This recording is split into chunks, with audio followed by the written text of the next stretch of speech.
রাজনীতি যারা এতিম, যাদের জামানত বাজেয়াপ্ত হবে, তারাই আজকে পিআরের কথা বলে। কেউ যদি বলেন পিআরের কথা বলেন, যে জাতীয় নির্বাচনকে স্থানীয় নির্বাচনের কথা বলে, তো এইসব কথা বলে এবং এইসব কথা বলে কোনো টাল বাহানা করে কোনো লাভ হবে না। নেতারাই অনেক বুঝে না, আমরা অনেকেই বুঝি না যে পিআর কি। জুলাই আগস্টের যে আন্দোলনের মধ্য দিয়ে, বিপ্লবের মধ্য দিয়ে, গণ অভ্যুত্থানের মধ্য দিয়ে এই যে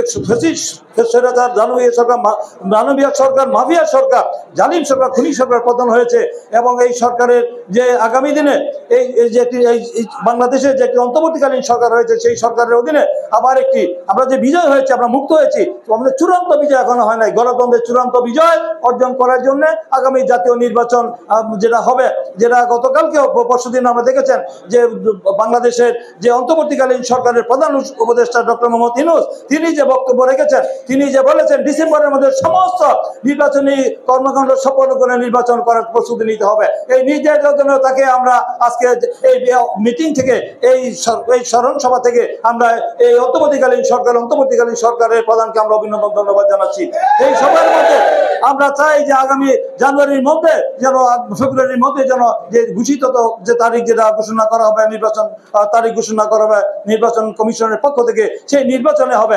কোনো রকম টাল বাহানা করে কোনো দল, কেউ যদি বলেন পিআরের কথা বলেন, যে জাতীয় নির্বাচনকে স্থানীয় নির্বাচনের কথা বলেন, তো এইসব কথা বলে এবং এইসব কথা বলে কোনো টাল বাহানা করে কোনো লাভ হবে না। যারা রাজনীতি যারা এতিম, যাদের জামানত বাজেয়াপ্ত হবে, তারাই আজকে পিআরের কথা বলে।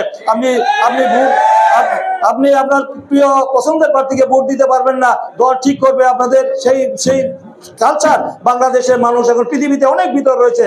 যেমন আমরা দেখেছেন যে ইভিএম যেমন বিতর্কিত ছিল, মানে ভোট চুরির মেশিন, ঠিক একই পিআর, একই বিষয়। সেই বিষয় জনগণ যেন, নেতারাই অনেক বুঝে না, আমরা অনেকেই বুঝি না যে পিআর কি। সেই যে সংখ্যানুপাতিক যে ভোট, সেটা আজকে তারা নিয়ে এসে বিতর্ক সৃষ্টি করে তারা নির্বাচনকে প্রলম্বিত, দীর্ঘায়িত করতে চায়। তারা জানে নির্বাচনকে বিএনপিকে ঠেকাতে হবে, জানে যে নির্বাচনকে অবাধ, সুষ্ঠু, গ্রহণযোগ্য, ইনক্লুসিভ, ক্রেডিবল, অংশগ্রহণ নির্বাচন, সেই নির্বাচনে বাংলাদেশ জাতীয়তাবাদী দল মানে সংখ্যাগরিষ্ঠ নিরঙ্কুশ আসনে জয়লাভ করবে। তাই আজকে তারা ঘুম হারাম, তাদের কোনো লাভ হবে না। নির্বাচন হবে, যথাসময় হবে।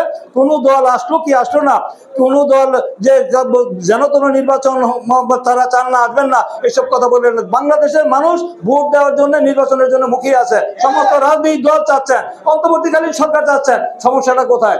এই কয়েকশো দলের মধ্যে যদি দুই একটি দল, এনসিপি আর যদি জামাত না চায়, কোনো আসে যায়? তাদেরকে আমরা আহ্বান করবো, আসেন, আপনারা আসেন, নির্বাচন অংশগ্রহণ করেন। জনগণ যদি আপনাদের ভোট দেয়, আমাদের কোনো আপত্তি নাই।